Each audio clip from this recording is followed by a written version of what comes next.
tous, je suis ravi d'accueillir cette première promotion. Il y a un vrai enjeu de la valorisation dans le local dans les Outre-mer. Parce que globalement, on a un enjeu environnemental. On est à peu près à 90% des TOD qui partent en exportation. Demain, ce qu'on cherche à faire, c'est que en fait, l'ensemble de ces déchets deviennent des matières premières sur les territoires. Ce projet auquel on réfléchit depuis plusieurs années, il a une raison d'être et il y a un réel besoin qui se fait sentir sur le territoire. Et c'est ça qui nous a poussé en fait à agir. C'est-à-dire il y a ce besoin, nous on veut répondre avec notre volet social. Au regard de l'insularité, des trop faibles quantités, il est très difficile, voire pratiquement impossible, de pouvoir construire des unités de recyclage local. Donc c'est pour ça que Citeo a lancé un appel à une manifestation d'intérêt pour trouver des porteurs de projets, pour favoriser le développement de filières locales de recyclage, mais également aussi pour créer et dynamiser l'ensemble des territoires de manière économique. Sur les 17 lauréats, 4 vont suivre un parcours dit de développement. Donc c'est un parcours qui consiste à assurer une formation afin de les aider à formaliser leurs projets.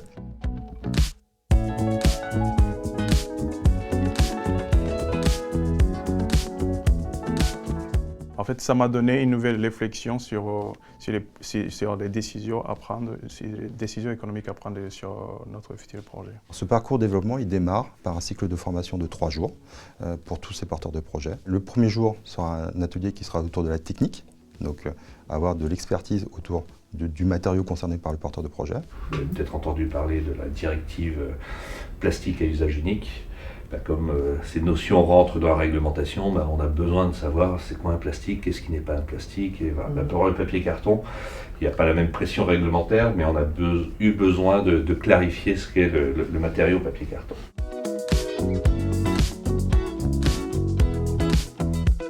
À partir du moment où vous avez une cannelure à l'intérieur, comme ça, on est sur du carton brun. Voilà, donc ça, typiquement, on va le mettre dans le carton plat. On va passer sur la fabrication des alvéoles.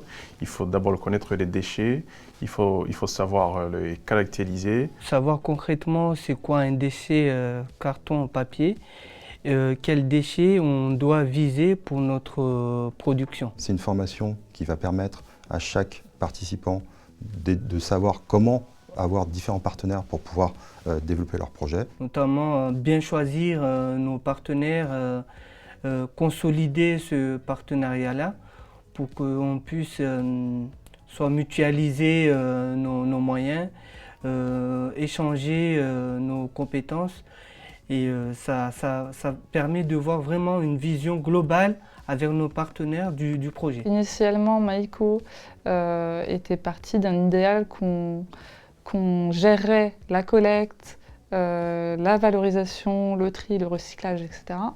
Sauf que maintenant, on reconsidère la chose et on se dit pourquoi pas créer des partenariats pour mutualiser les ressources. J'ai appris que le partenariat doit être gagnant-gagnant.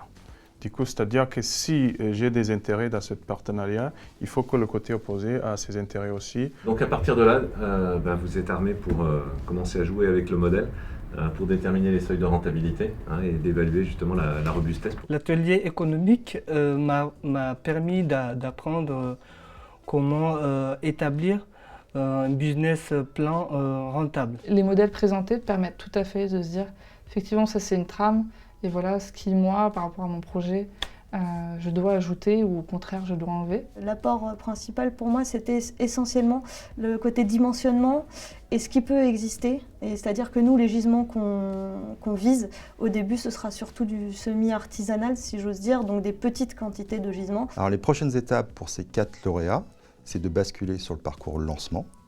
Et pour les 17 candidats, c'est tout d'abord réaliser une étude de faisabilité qui permettra de donner un go-no-go sur la fin du projet. Au regard des résultats, nous accompagnerons les porteurs de projets les plus prometteurs financièrement par une aide à l'investissement.